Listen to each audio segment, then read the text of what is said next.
In a game like Grand Theft Auto Online, you know that 99% of people are going to kill you if you drive too close to them. Or, just a random laser, Oppressor Mark II flies over you and says, "Man, I don't like that guy's car. Bye-bye." GTA Online, very simply put, is a game where having weaponized vehicles is almost a mandatory thing if you want to make it up higher in the food chain. And in today's video, I'm going to be talking about the top 5 cheapest yet best weaponized vehicles in the game. For example, the first vehicle we're going to be breaking into is the Vapid Speedo Custom. Now, you might think that the Speedo Custom is fairly expensive because you do need to own a nightclub to get it, but that's all you need to do. If we make our way over to Maze Bank foreclosures and we take a look at the cheapest nightclubs in the game, some of them get really cheap. The one I would suggest to buy is right here, the LSIA nightclub. It's a still pretty good location right outside the city, not too long of a drive to get to. It costs $1.135 million.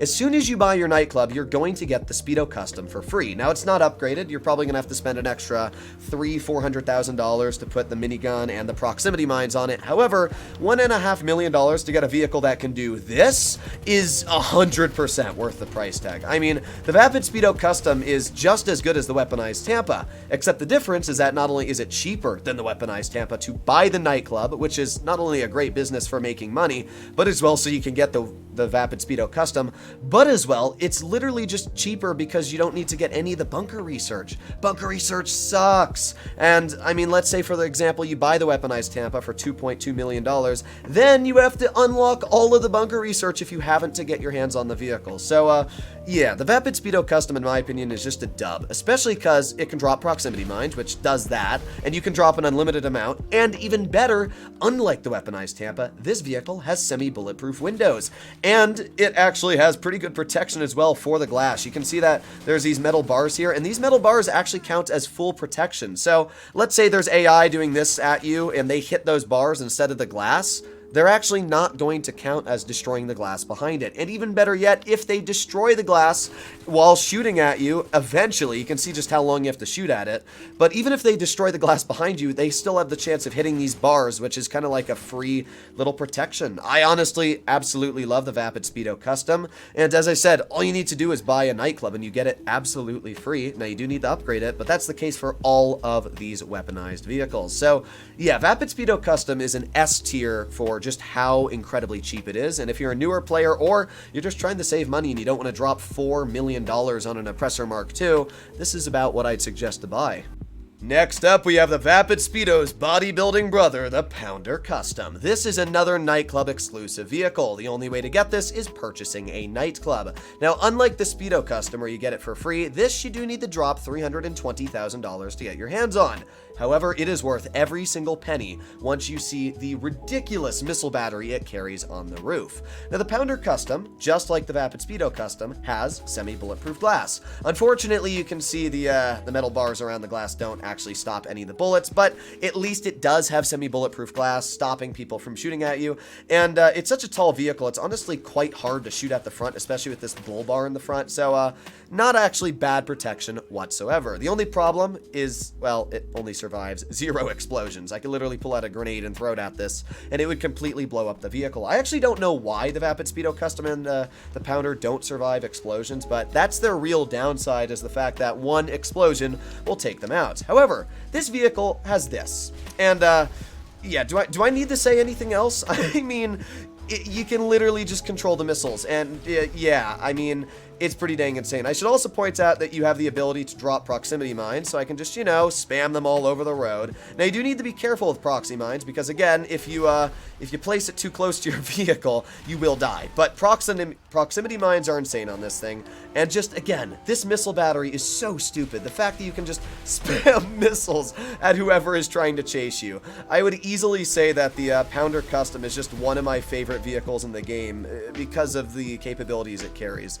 Now, fully upgrading this is not going to be cheap. It's going to cost you, with the $320,000 price tag, probably about another $400,000 for the missile battery and the proximity mines and the armor. But it's definitely worth it. I mean, even with the nightclub added in, it's only going to drop you about $1.7 million. That's not that bad for truly the ridiculous firepower you're getting. I mean, these missiles are fast, as you can see. These are probably some of the fastest firing missiles in the game. And yeah, definitely one of my favorite vehicles out there. Now we're moving into my territory, the big boys. This one being the Rhino Tank, coming in at a price tag of $1.5 million. The great thing about the Rhino Tank is it's a Pegasus vehicle, which means you can't upgrade it. It comes fully upgraded, so there's no armor, there's no gun upgrades, it's just got a really dang deadly gun that you don't want to mess with, and it will blow up literally anything on the road in front of you. The Rhino Tank also can survive, I think, up to like 6 or 7 RPG rounds, which is really, really impressive.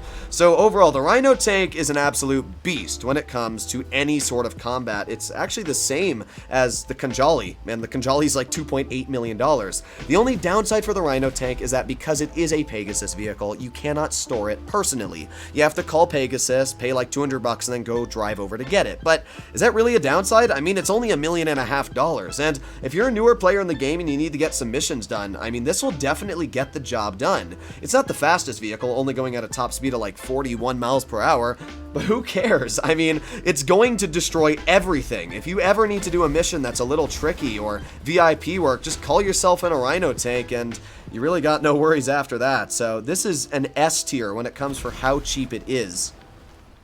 For our next vehicle, I know a lot of you might disagree. Let me know in the comments down below, but I honestly think that I've made the right decision, and that is not the Technical Custom or the Insurgent Pickup Custom, but actually the Menacer, the worse version of the Insurgent Pickup Custom. Why? It's down to the very simple fact that these vehicles are too expensive. I mean, the Technical Custom cost $1.2 million to purchase on Pegasus. Then it's another $200,000 to upgrade into the weaponized variant, and then you need to upgrade it with the proximity mines that you need to research from your bunker, which means you need to purchase a bunker to get these vehicles upgraded, plus you also need to own an MOC or an Avenger to actually upgrade these vehicles. So basically, you need a $1 million bunker, plus you need to purchase a $1 million MOC, then you need to research the parts to put on these vehicles. You add all that together, and this vehicle's not so cheap anymore. It's probably going to drop you easily $4 or $5 million to get either of these fully upgraded.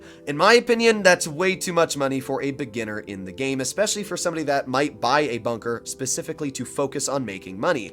And that is why, as much as I hate to say it, the Menacer is actually not that bad of a vehicle. Like, sure, it's not as good as the Insurgent Pickup Custom, down to the simple fact that it can't drop proximity mines. I really dislike that, but the Menacer cost as much as the Insurgent Pickup Custom's Pegasus price at around $1.7 million, and this vehicle actually goes just about the exact same speed as the Insurgent Pickup Custom, but it comes with a minigun already equipped on the roof, and it's also able to survive around, I think, 26 homing missiles, just the same as the Insurgent Pickup Custom, and you have little machine guns. I mean, the machine guns aren't great, but it's better than nothing, I guess, for a driver, right? So overall, I would honestly say that for the most part, this is not that bad of a vehicle. It's not a good one, and I probably wouldn't suggest to buy this, but if you're looking for a vehicle that has a lot of survivability, plus somebody can get on the minigun, or you can hop on the roof and get on the minigun yourself, I would actually say the Menacer's not too bad. But let me know what you think about this in the comments down below. And finally, we have the Buzzard attack helicopter. This is probably the best bang for your buck in the whole video, if you want my opinion. Like, yes, Speedo Custom is great, and all the other vehicles are great, but the Buzzard, first of all, has unlimited missiles, which is fantastic, because you can do stuff like that. But as well, the Buzzard has a minigun, and this minigun, it does not care who you are. It will literally destroy your family. People don't realize how deadly miniguns are in this game sometimes, but the Buzzard's minigun has the ability to, do that, like, instantly. It's actually insane just how strong it is, but if you ever get somebody that's trying to run away from you, it's so fun just to spray the minigun at them, because it is pretty dang accurate, as you can see. And then, of course, you've got the missiles, too, which will just, nuke everything in front of you as it is. The Buzzard is fast, goes in at a top speed of around 145, 50 miles per hour, and it's also got some decent resistance. Not against missiles, but against machine gun fire, takes a decent chunk before it gets blown up. Also, you can spawn it out of your office building if you do own one, and even better yet, you can just literally spawn it through your interaction menu as a CEO. Right below me, as you can see, there's my Buzzard. So overall, the Buzzard gets just dubs all day long. It's an amazing helicopter. It's fast. It gets the job done. And for the price tag, again, of only 1.8 million, I would easily say that this is a must-have if you're a beginner in the game. So hopefully you enjoyed today's video. If you'd like to see more like it, please consider smashing that subscribe button down below. If you think I missed any vehicles that I should have put in the list, let me know as well. But this is just my list on the cheapest attack vehicles that I think that are worth the price. Hopefully you enjoyed the video. I'll see you in the next one. Bye-bye.